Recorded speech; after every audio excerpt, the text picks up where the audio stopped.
Hello, everyone, and welcome to today's webinar, The Role of Interferon Gamma Release Assay Testing in the Era of COVID-19. I am Susie Valdez of Laboratories, and I will be your moderator for today's event. Today's educational web seminar is presented by Laboratories and brought to you by DiaSorin. To learn more, visit them at diasorin.com. Now, we encourage you to participate today by submitting any questions you might have during the presentation. To do so, simply type them into the Ask a Question box and click Send. We'll answer as many questions as we have time for at the end of the presentation.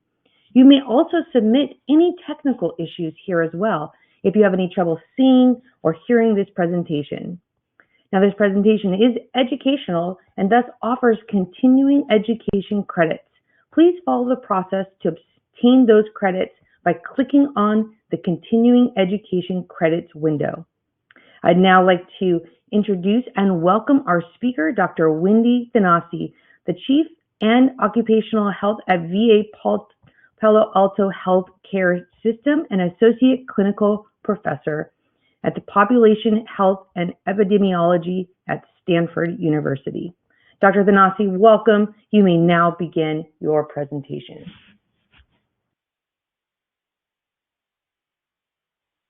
Well, a good day, everybody. My name is Wendy Thanassi, as you heard, Dr. Thanassi, and I'm just honored to be speaking today about tuberculosis and the role of interferon gamma assays and testing in TB and in this era of COVID-19. You know, it's just been quite a ride this last year or two. It is the second World TB Day.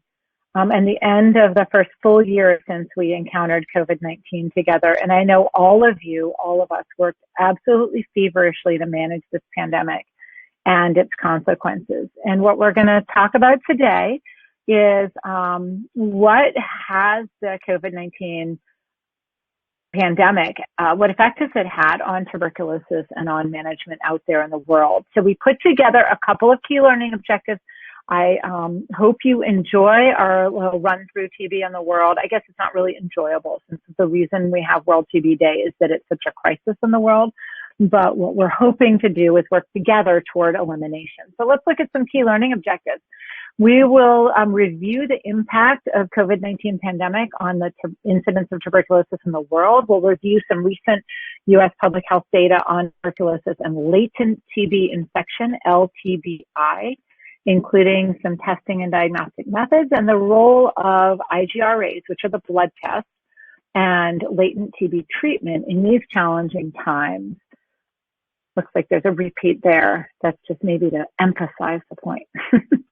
So, again, I would like to just give you a little personal background about why this matters to me. This interest in tuberculosis and in diagnostics happened when I took a sabbatical from training at Yale and worked for 3 months in the Southern Cape. I was assigned a project called Predictors of Mortality in the Brooklyn Chest Hospital in the Western Cape. There were only 200 to 300 beds available for a population of 10 million to treat for tuberculosis. And so there were very coveted beds. And what they found was there was still a population who were admitted there who died. And they asked me to figure out if I could help work on predicting who was going to die anyway, so that those were not people who were admitted to the hospital, and instead other people who were more likely to survive the treatment would be admitted. It's a terrible place to be in. It's not something that we face in the United States, that kind of limited resource, and I was very uncomfortable with it. But what we learned in the end was not what I expected, and if we were live, I would ask you what you thought the predictors of mortality were. Usually I hear it's older age or malnutrition. In fact, the people who died in the Brooklyn Chest Hospital, despite being treated with 4-drug therapy for tuberculosis, were people who were misdiagnosed as having tuberculosis. That is, they actually had lymphoma, or they actually had meningococcemia, or another disease that they died of because they were misdiagnosed as having tuberculosis. And that was a huge light bulb event for me. And I really learned that if we get the diagnosis correct, we can do anything. And if we get the diagnosis wrong, we can cause a great deal of harm and even death. And actually down there is a paper we put in the South African Medical Journal. So diagnostic diagnostics became a real passion of mine, and tuberculosis is, of course, what followed. Now, World TB Day is a tragic day. It's actually March 24th. I'm waiting for the time that it is, no longer necessary. In 1882, when Dr. Koch announced his discovery of Mycobacterium tuberculosis, and it's kind of fun if you get to see any pictures, he brings down a microscope in very grandiose form in front of a big audience of medical students and has them look under the microscope at the stained Mycobacterium. And it's pretty exciting because I hadn't seen it before. But where we are today with tuberculosis is the understanding that it actually causes more death than any infectious disease in the world. And a quarter of the world's population is infected with the tuberculous Mycobacterium. Interestingly, TB is actually curable and it's preventable. About 85% of active TB cases can be successfully treated with a 6-month drug regimen.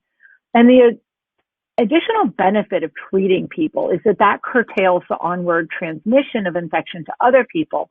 But to get people, especially in the lesser developed countries, to take a multi-drug regimen every day for 6 months requires an incredible, what's the right word, an incredible commitment of time and resources, and mostly those are low paid and low educated community health workers.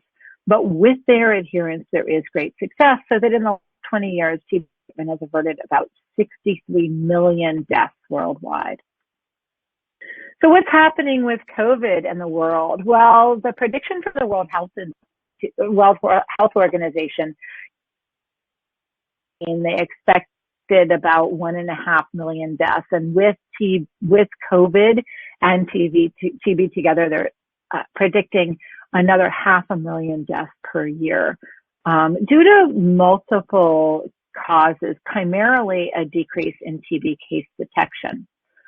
So the New York Times carried an interesting article in August of 2020 when everybody's, obviously we've all been very embroiled in COVID. They said, look what is happening to tuberculosis. Poverty worldwide is increasing. Malnutrition is therefore going to increase. And the availability of TB testing is down worldwide because everybody is being converted to COVID testing clinics. So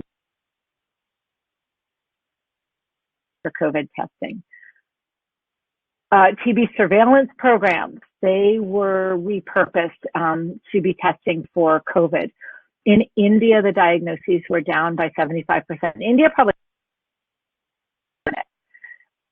that has really short-term implications, obviously, but really long-term implications. If TB has just been allowed to continue to move forward with active cases and transmission, we are going to expect a spike in TB cases worldwide.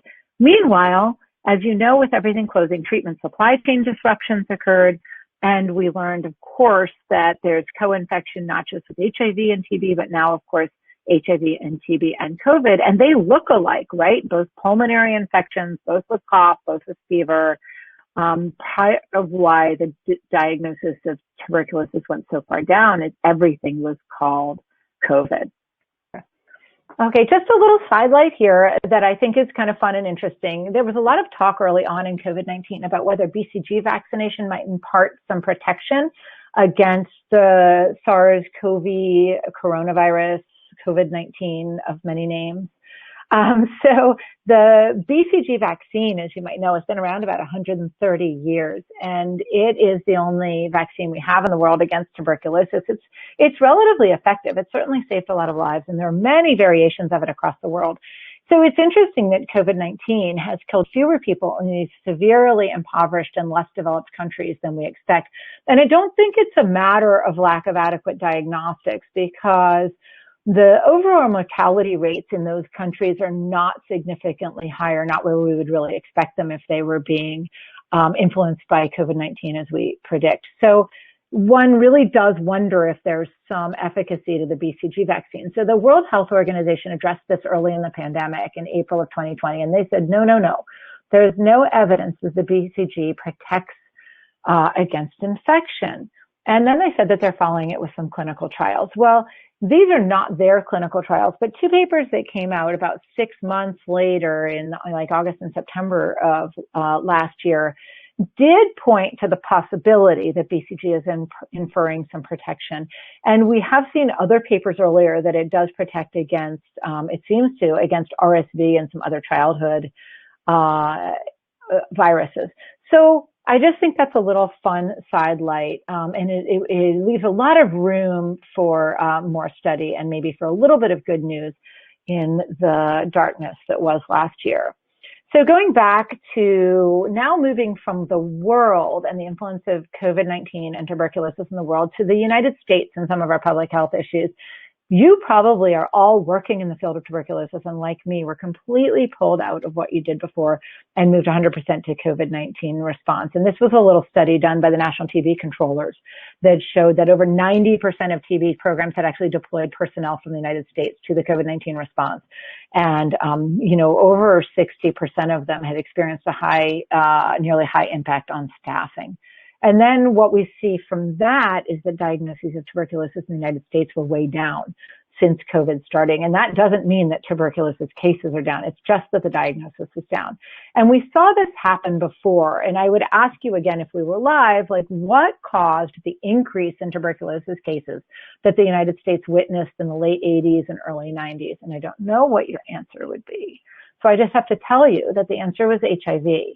And so we had a public health crisis in the United States where a lot of resources, again, were diverted to this new virus and the spreading infection that we didn't understand. And TB diagnoses went down at the time, and right afterwards, active tuberculosis cases went way up, especially in the area I live in, San Francisco, where we saw quite an increase. And so I feel like tuberculosis and COVID-19 are following that same pattern, and we should all be aware in our practice that we're headed probably toward an uptick in tuberculosis. Well, that's not really the worst thing, because if you look at the entire world and the incidence of tuberculosis in the world, this is a graphic I made years ago, and I must say modestly, it's one of my favorites, but it shows the incidence of tuberculosis per 100,000 population in different countries. And on the x-axis across the bottom is a list of countries, and on the vertical axis is the incidence. And in between each of those lines that you see are other countries. So in between there's Cambodia and Zambia and a bunch of other countries. And then you look at the incidence decrease as you fall off to the right. And farthest down on the right, you can see at the essentially zero line is the United States. We keep company in our tuberculosis incidence in the United States with countries like Monaco, Iceland, Sweden, the British Virgin Islands. Like seriously, in the United States, we have so little tuberculosis that our TB rates match those of other countries. And that's because our public health has been extraordinary and fantastic. And we're going to go on to that. And let me just say that that means that the United States, it's not that we don't have TB.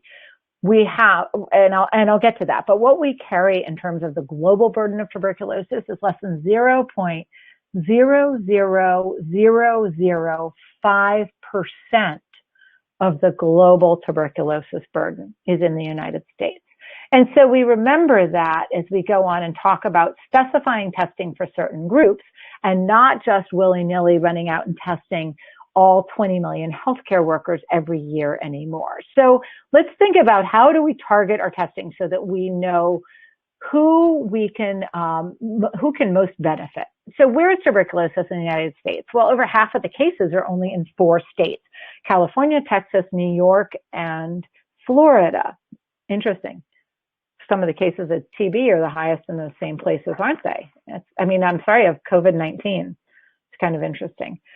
Well, in the case of tuberculosis, if you look at the graphic on the right, it's actually also in the population primarily that was not born in the United States. So 71% of all TB in the United States is people who are born outside of this country. And 88% of those countries, 88% of the cases are in racial or ethnic minorities. Now, we don't need any more trouble for our lesser represented groups in the United States, but what we do need is help. And so in recognizing that it's racial and ethnic minorities not born in the United States, and in those 4 states in the United States where tuberculosis lives right now, allows us to target our testing to the populations who will most benefit. So where is latent tuberculosis? So latent TB, right, will live inside people for 20 years before it will reactivate. And that's why people who are born in other countries will have tuberculosis for 20, 30, 40 years. They might become immune compromised later, and then their latent tuberculosis wakes up and becomes active. Well, latent TB in the United States is a wonderful study, and they're cited at the bottom of my slides, that show that 14 million cases of latent TB are estimated to be in the United States. That's a pretty big number. And what I love about this study is that was done by one of the interferon gamma release assays. So usually the testing is done at NHANES, which is an old TST or skin test study, which really overestimated the amount of latent tuberculosis in the United States, right? Because the skin test cross-reacts with the BCG vaccine, and it cross-reacts with non-tuberculous mycobacterium. But when you use an interferon gamma release assay, there's none of that cross-reaction, and you really are detecting at that point latent tuberculosis. So 14.1 million cases of tuberculosis in 2012, different estimate, which was 8.9 million, but this was all estimates, assumptions, and calculations, and has a wider confidence interval from 6 to 15. So that, I don't really rely on that number very much, but I wanted you to see it. That's in 2015. And then what is it costing the United States right now? It's costing, just for those 9,000 active TB cases a year, over $172 million. And that is just for treatment. That doesn't even include our exposure investigations, which are enormous. So the United Nations, the World Health Organization, had a goal to eradicate tuberculosis by 2030. Well, that is coming up really soon. And with the COVID-19 pandemic, we're certainly going to miss that target. But why don't we eradicate tuberculosis in the U.S.? Can we do it? I think we can. And how do we do it? Well, we have to use testing, and we have to use targeted testing of the right people. And we have to use the right test. That means not the skin test anymore. And identify, as I mentioned in my South Africa experience, identify those who will benefit from treatment. That requires getting the right diagnosis. Well, you might say, well, why is she showing a gross slide of guinea worm? Well, this is why. Because the final 10% in the goal of elimination is harder than the first 90%. And for those of you who are in finance, you know that, like, if you want to raise money, you know, you can get 90% of the money pretty quick, but if you try to get that last 10%, it can often be really, really difficult. So that's the same with elimination. And there's a slide on the right of guinea worm eradication, which shows that 15 years earlier, between 1990 and 2005, we were worldwide able to decrease cases of guinea worm from 900,000 to 10,000. So by almost, by 880,000, we decreased the cases of guinea worm in that 15 years. And then in the following 15 years, from 2005 to 2020, the last 10,000 cases are hard to wipe out. We're down to like 27. That's what it was in 2020. But, you can do 900,000 in the first 15 years, but you can't finish off that last 10,000 in the next 15 years. I think is really fascinating. And guinea worm is yucky. And that was a community health worker effort as well, and a public health effort. So that actually, going back even further, in 1986, there were an estimated 3.6 million cases. But we're almost eliminating that from the world, second to polio. It's one of the greatest public health campaigns there is. So didn't mean to digress back from the United States, but to draw the parallel that we are down below 10% now in the United States. And how are we going to wipe it out? Well, this final 10% of tuberculosis in the U.S., these cases come from transmission. These come from transmission. So controlling recent transmission is a vital component of our TB elimination strategy. So 80% of all of the active TB cases are reactivation of latent TB in the populations that I've already mentioned, right? those who are foreign-born, and certain racial and ethnic minorities. And then when they reactivate, there's a spread to an average of 9 other people from active tuberculosis, from latent to active. So, I'm sorry, that's not accurate. So there is a spread for each active case to 9 other people. Those 9 other people will have latent tuberculosis, and some of them will reactivate in the first 2 years. So every time you treat one person with active TB effectively before they have transmitted to 9 other people, we are working toward that elimination goal really quickly. So latent TB treatment after we've made the diagnosis is absolutely crucial. It prevents reactivation, which then also prevents transmission, and we have to break this cycle. Okay, how are we going to do that? Well, there's only 2 diagnostic tests available in the United States outside of the skin test, which I don't even really want to address because that's also been around about 130 years and has outlived its lifetime. It has a few select roles, but not so many. So what are the interferon gamma release assays? There's 2 available in the United States. One is by the Oxford company. It's called the TB T-Spot. You probably know about it. It's a whole blood assay. It's a single, or sometimes people will draw 2 green top tubes of whole blood, drop it. I call it it's a test. It's a TB test in a box. So you just draw the whole blood, and then the laboratory drops it into their pre-filled FedEx boxes and sends it off to their laboratory, which is in Memphis, Tennessee. And that was moved from Boston because they had so many weather delays. Now, having your main laboratory in Memphis, Tennessee is okay, but there was obviously a lot of disruption this year when the planes stopped flying because of COVID-19. So you have to realize if you choose to do this glycol separation assay, which is pretty complicated, as your main test, then you will be beholden to the air carriers. The other main interferon gamma release assay in the United States is the QuantiFERON Gold in Tube Plus, which is a terrible name, but I'm not paid by either of these companies, so I can say that. So the QuantiFERON Plus, as we shorten it, is a 4-tube assay or a single grain top, which you can see in the picture on the right. So you can draw into a single green top, and then in the laboratory, it needs to be aliquoted into these 4 tubes. It's an ELISA, which is an enzyme-linked immunoassay. It's run on a lot of common machines, and it's run on platforms in many laboratories across the United States, whereas the T-Spot is run in like 55 different labs or so, last I checked. But really, those are minor and specialized compared to, like in university academic hospitals, compared to the main laboratory in Memphis. The ELISA QuantiFERON is run almost everywhere, including most public health departments. I think their costs are relatively similar. The TB T-Spot might cost a little bit more. It depends on the contracts that are negotiated. So that IGRA test, let's talk about that. What does the interferon gamma release assay look like? So when I came to the Palo Alto VA, we were like everybody else in like 2009 doing just the skin test. And we had about a 30% positive rate on the skin test in our workforce. Now, our workforce has a lot of people in our local area who've come from the Philippines, from Mexico, from Vietnam. And that was the majority of those skin tests that were positive. We switched them all over. We switched them all over to using the interferon gamma release assay. We tested all those positives and all those negatives. And what we found was we were able to drop our positivity rate to almost 8% from 30%. And then in retesting those 8% who were positive, we dropped it down to 3.5%. And I can do a whole other talk on reversions and IGRAs, and none of you want to hear that at this point. But what I do want to say is, like, everything in that pie chart, those are all people. And when you're able to tell 26%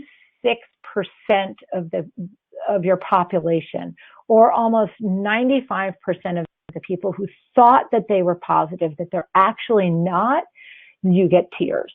Because they're scared of having tuberculosis. They don't want to have it. They don't want to infect their families. They don't want to reactivate and get sick themselves. So switching from the skin test to the interferon gamma release assays is an amazing, amazing accomplishment for the world of tuberculosis diagnostics. And it's why I've committed much of my career to learning the nuances of the diagnostics. And you can ask questions afterwards about those if you would like to. But suffice it to say that in 2017, the American Thoracic Society, the Infectious Disease Society of America, and the Centers for Disease Control all got together and agreed in this paper that IGRAs are recommended for diagnosis of tuberculosis over the skin test in nearly every single setting. Not that they're equal, but they're recommended over the TST. And remember, going back to South Africa, if we get the diagnosis right, we do no harm and we do good. But let's look at what happened with this new QuantiFERON Plus. And I'm picking on that one because it's much more commonly used than the T-spot. So what happens is out here in the blue circle are all the people working in the phlebotomy centers, and you're, drawing blood in all these different centers. And there's the poor person working in the laboratory. And they're receiving the tubes from all those people out in the field. And so initially, those people in the field, let's say like each of them draws 3 green tops, 3 individual QuantiFERON that day, and they send them in to the little poor overworked person in the laboratory. All of a sudden, that person in the laboratory is trying to handle this many tubes. Literally, I cut and paste them on there. So this person in the laboratory is handling hundreds of tubes alone, and they're aliquoting them, and they're shaking them, and they're incubating them, and they're labeling them, and they're trying to run this assay either manually or on ELISA machines. Obviously, we have gotten to a point where we need automation so that we can have consistency in our results and accuracy in our diagnoses. And there's lots of papers out that show the accuracy and some of the foibles of particularly the QuantiFERON Plus, like I said, because it's used more often. But what there has also been with the revolution in diagnostics is a revolution in automation and in efficiency, which we need. So again, with that one test, there were a couple of partnerships made between their company, which is QIAGEN, and other companies. And the one that went through the FDA in 2019 is a partnership with a laboratory company called Diagnostics, where they have an automated testing platform called Liaison and the Liaison XL. It's a chemiluminescent assay, and their machine, just like all the machines previously, will run multiple tests.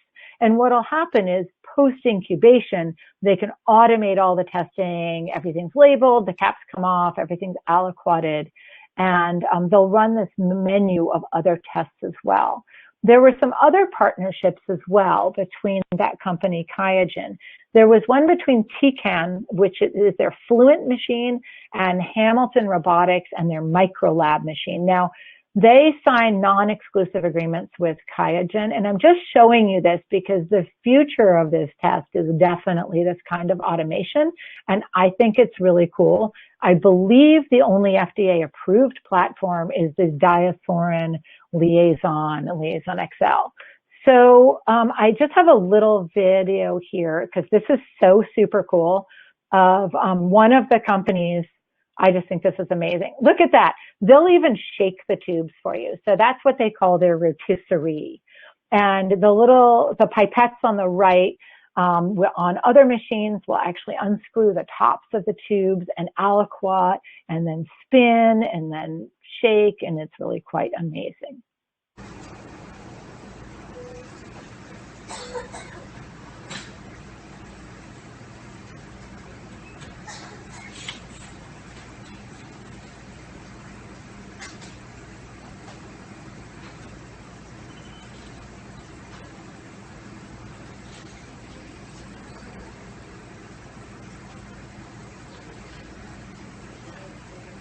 And all of these innovations are leading us toward better care. I meant to push next. I'm sorry, I pushed the wrong button. Okay, so on this slide, you see the evolution, like we've seen the evolution of diagnostics, we see the evolution of these automated platforms. And I'm just showing you, I don't know how many of you are laboratorians or how closely you work with your lab, but I used to go into the lab all the time, and I lobbied for these 2 machines that have the red arrows. First we had a DS2, and then we had a DSX.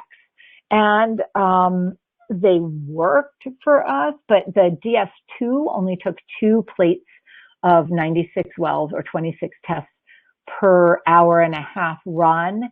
And so we only ran like 26 to 48 people a day on that, which was not adequate. And then we got a DSX, and I must say, honestly, it never worked for us for more than 2 plates anyway. So that wasn't really an improvement. My laboratory has not been able to move to these other ones that you see on this slide, but as I mentioned, they exist, and some of the major laboratories do have them. And the accuracy of those tests and the importance of getting the diagnostic capability is really crucial. So if you have any pull in your laboratory, you might lobby for some of these automated machines. The last thing I want to bring up in the last 2 slides is the treatment arm. So once you've picked your population and run the appropriate test, and now you've got a diagnosis of latent tuberculosis, what do? Well, this is the greatest thing since sliced bread if you live in my world. This is 3-HP treatment. It came out in like 2009, maybe 2011, that it was approved as a directly observed therapy. It is now a self-administered therapy, SAT, which means this is 3 months of once a week for 12 weeks. I'm going to say that again. You can treat latent tuberculosis with 1 day a week of antibiotics for 12 weeks. That means 12 days of antibiotics is now the treatment, the first line treatment for latent tuberculosis, not 270 days, like when you used to do 6 to 9 months of INH. This is INH plus rifapentine. It is pretty big doses, so some people get nausea and some people get allergic reactions to the rifapentine, but in pretty minor amounts. There's no laboratory testing that's done along the way. If you have a reliable population of people like your healthcare workers, please, please, please, please, please treat them for latent tuberculosis. And I should have put a slide in here of the MMWR from 2019 that came out that says we are moving from just doing the testing to making sure we always do the treatment for latent TB along with the testing. And that's because that is how we eliminate TB. That's how we eliminate it. We're down to like under 10%. If we can get people on board to stop just testing people and saying, hey, you have latent TB, high five, do a questionnaire, on to, hey, I've got this great thing. I've got 12 days of antibiotics that we can use to treat you. We will eliminate TB in the United States. So moving on to the second to last slide, there are actually 3 short course regimens that are the first line treatment. And this is a JOEM article that I actually was first author on. It's the companion document to the MMWR. And so this nice little paste out chart there, you can hang over your desk. There's the 3-HP treatment. There's 4 months of once a day rifampin treatment. And then there's a combination of INH rifapentine that you can, or rifampin that you can do for 3 months. And then there's the old school of 6 months or 9 months of INH on that chart. Again, all of the short course regimens are preferred over the long course. Okay, and so then in summary, we're almost done. The COVID-19 global pandemic is poised to cause millions of additional deaths from tuberculosis in the next few years. And that's due to decreased diagnosis, treatment supply shortages, decreased access to treatment, and increased poverty.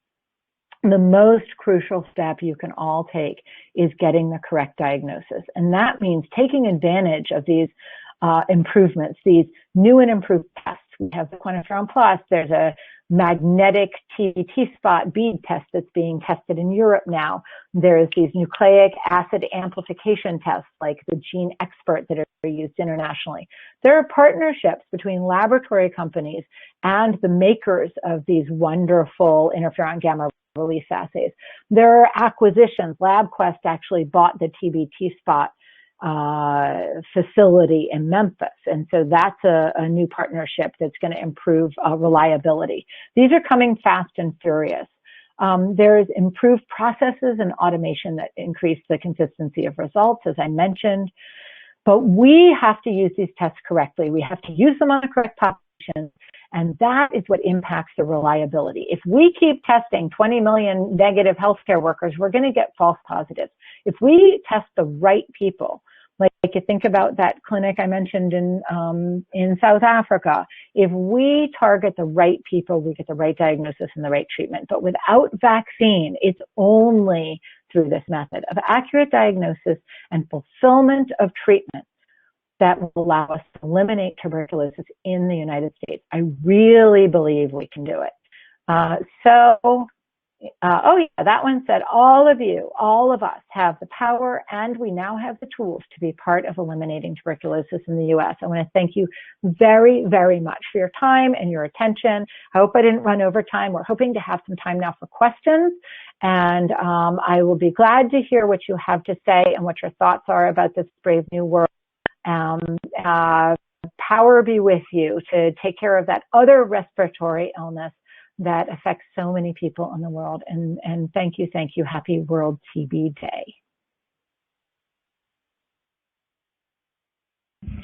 And thank you, Dr. Thanassi, for that informative presentation. We will now start that live Q&A portion of the webinar. And if you have any questions you want to ask, please do so now. Just click on that Ask a Question box located on the far left of your screen, and we'll answer as many questions as we have time for. So let's take a look. Dr. Thanassi, we have quite a few questions already coming in. Looks like we have some already readied. Our first question is there an interaction between IGRAs and COVID vaccines? So that's a terrific question. And even I got a call this morning from somebody in Texas about this because it's a real problem. So let me tell you what's going on. The problem is that the Centers for Disease Control and Prevention has been putting out recommendations fast and furious through COVID that are often based on, look, they're great people. They're my friends. They're doing their best. But they're often based on old data and information, and they're just doing their best to give advice. That advice is often very conservative. So there is not an interaction that is shown between IGRAs and the COVID vaccine. Again, there is no interaction shown or known. There's no data published on that. There are no studies that show that that has happened, and I'm speaking almost daily with people at the CDC about that. So the recommendation came out that one should not get a TB test within a couple of weeks of getting a COVID vaccine based on some 1970s studies of live vaccines and interaction with the skin test. So that if you get a live vaccine and you're very reactogenic, maybe the wheel of the skin test is a little bit larger. Well, the COVID vaccines are not live vaccines, and the test that most people are doing is not the skin test. So the recommendation to wait between the COVID vaccine and the IGRA is very conservative, outdated, and not based on any direct science. I'm not saying you should go against what the CDC says, but if you're going to base it on medical probability, you can go ahead and take them together safely until we see some data that there's any sort of interaction. So thank you for that question. Thank you so much. Now, is the Diasorin liaison system an ELISA platform? Is it an ELISA platform? Yeah, the enzyme-linked immunoassay. It sure is. The liaison system is an integrated test that's been worked out between the two of them. That's between the company and the laboratory company and the diagnostic company. So the ELISA, the enzyme-linked immunoassay, is an old test. It's a diagnostic technique that's been around for many years, where you can coat a plate and then layer on top of it different antigens and different reagents and substances, and then get a reading for a reaction that occurs in that well. So the nice thing about it being an ELISA platform is that ELISA platforms commonly used. So measles, mumps, rubella, varicella, vitamin D, ESR, many of the common tests run in laboratories are also ELISA platform tests, and that means that this liaison Excel machine will also those tests depending on the software that's loaded from your company. So the giantness of the machine that I've seen is not isolated to using it just for tuberculosis, but can be used for all the other things that your laboratory is doing on the ELISA platform. Thank you so much, Dr. Thanassi. We have some great questions coming in. I want to thank our audience. Keep on asking these wonderful questions. Our next question is, IGRA more valuable than TST, whatever is the level of endemicity? Endemicity, yeah, that's a great question. So the person's asking, is IGRA more valuable than TST no matter where? So I have different answers to that. We did a very elaborate cost analysis that we totally should have published and just didn't get down to that final few little percentage. Financially, the value of the IGRA versus the cost of the TST, if you're doing a low-risk population, you are in a financially better place sometimes doing the TST, but that's kind of a complicated question. I apologize. Financially, there's a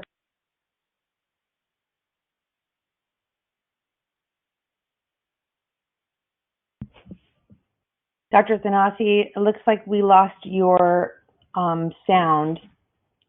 the more. There you are. Oh, I'm sorry. It looks like we lost I'm your sorry. sound for just a second. I don't have a. Go ahead. Okay. So I don't have a perfect answer for that. I think the endemicity always affects the outcome of the test. And so the higher the pretest probability of a disease, the more accurate the test becomes. And that would be true for the skin test as well. But the IGRA does not interact with the BCG vaccine. So the problem with the skin test is when your pretest probability is that it's going to be positive, and that's why you're doing the skin test, because somebody has come in from like the Philippines where it's the 9th highest rate of TB in the world, or they've come in from Mexico or another highly endemic country. So you're doing a TB test. You want the result to be accurate. And with the TST, there's so much cross-reaction with the BCG vaccine and with the non-mycobacterium bacterium that you will end up with too many false positives. So I don't have the really good settings where the TST is better used than the IGRA. I think in almost all settings, the IGRA, its accuracy outperforms the TST. I think really you're looking at operational needs. So if you're someplace where you don't have easy access to a laboratory, where you don't have the equipment or the machinery needed, then skin test is perfectly accurate. Or adequate. And so I'm sorry for that ramble. That's what happens when you get live questions. Okay, sorry. Please proceed.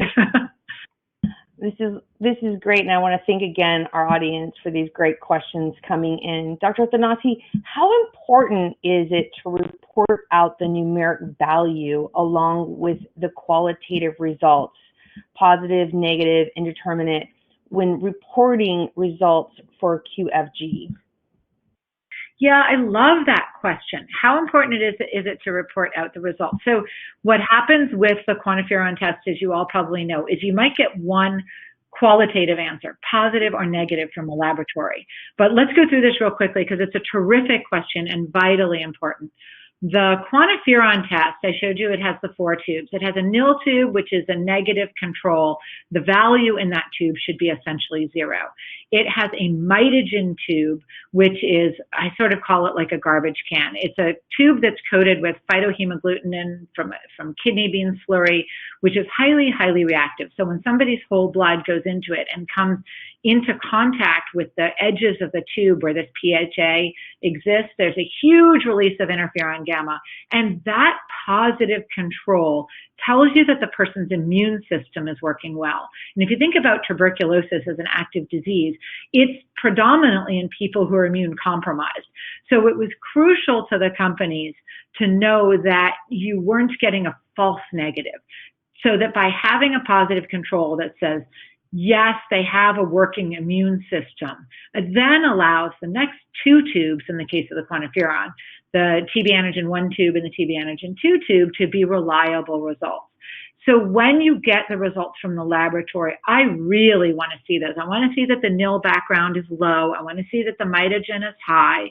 And then the TB antigen 1 and 2. So what happens is the whole blood comes in and it also reacts in these separate tubes against the walls of the tube that are coated with very specific TB antigens, the same ones that are used in the TBT spot, the ESAT6 and CFP10. So when the whole blood comes into contact contact with those antigens, if the body has seen it before, it will release all sorts of interferon gamma. If a body's never seen it before, it remains neutral and nothing really happens. Now, the cutoff point of greater than 0.35 international units per milliliter was set by the FDA in order to give a 99.9%, I believe, it could be 99.5%, specificity to the test. So just because somebody tests quote unquote positive and their TB antigen value is 0.37 or 0.40 or 0.42 or 0.70 does not mean they have tuberculosis. It's just another number on the scale. It means that they're only 99.3% likely to be negative or 98.9% likely to be negative. So thank you for the question. You really definitely want to look at those values.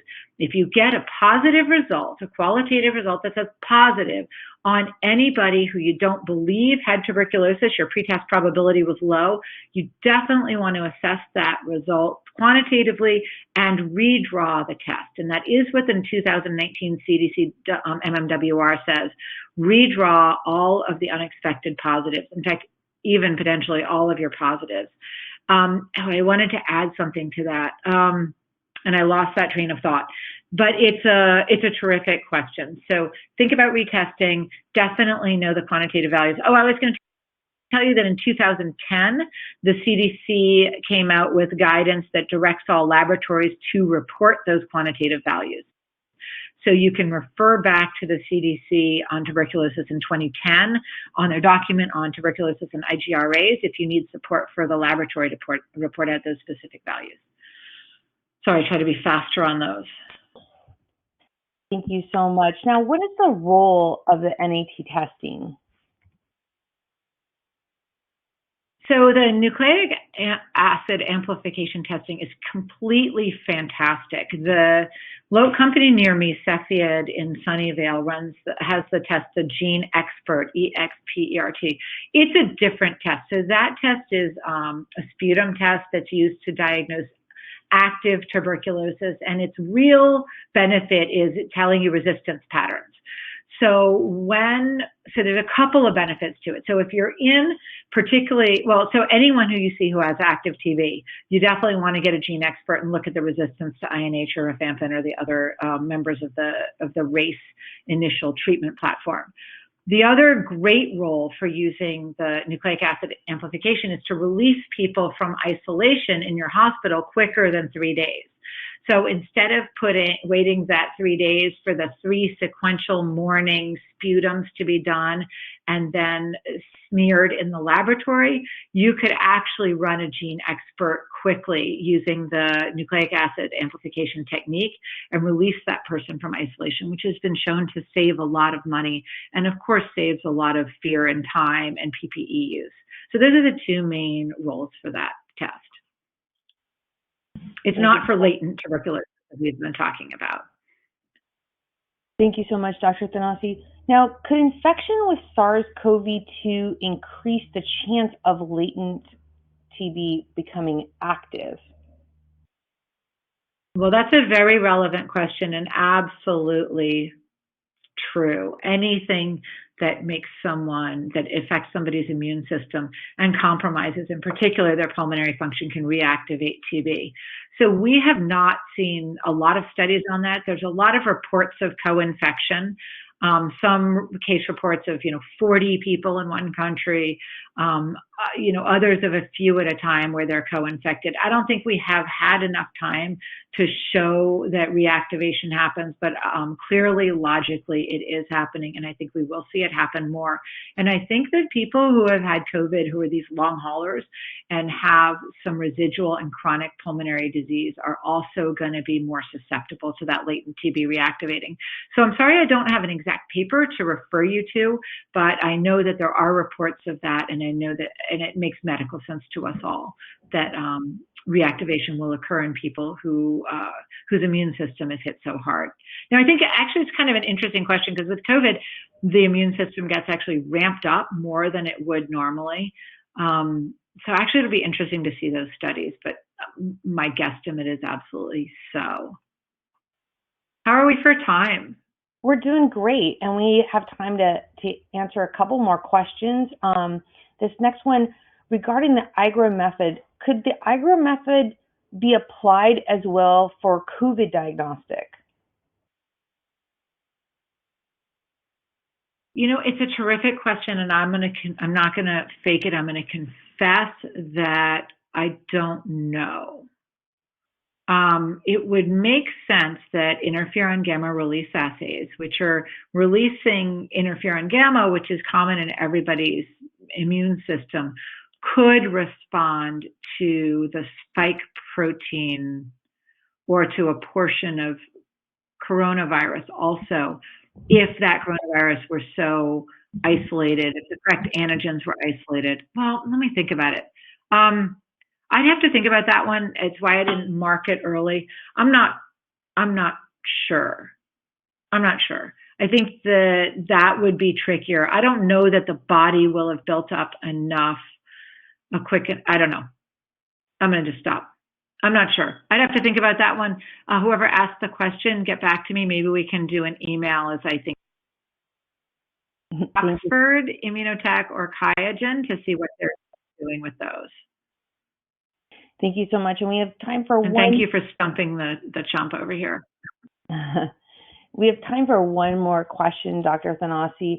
And our audience member wants to know, what's your personal opinion about the pipeline on new biomarkers aiming diagnostic tests, incipient latent TB population? And are you aware of the diagnostic U.S. teams working toward this?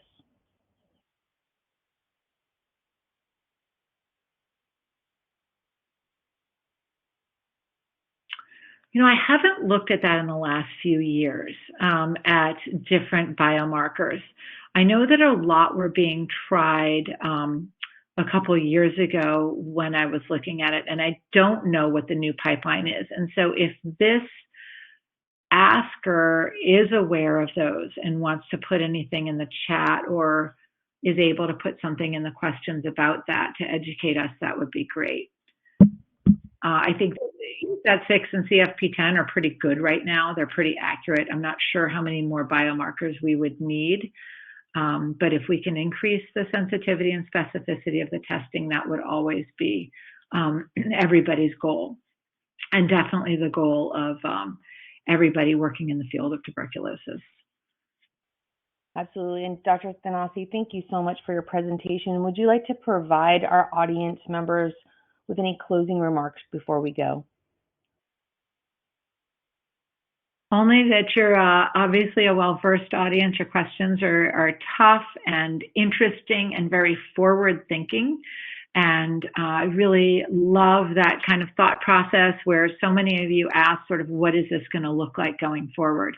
And I'll be really excited when we get live conferences again and I can go meet all of you, hopefully, and have those discussions and attend those meetings where we work together to continue to make the world better. So thank you for that. Thank you to being invited to this and to everybody who took their time with us this morning.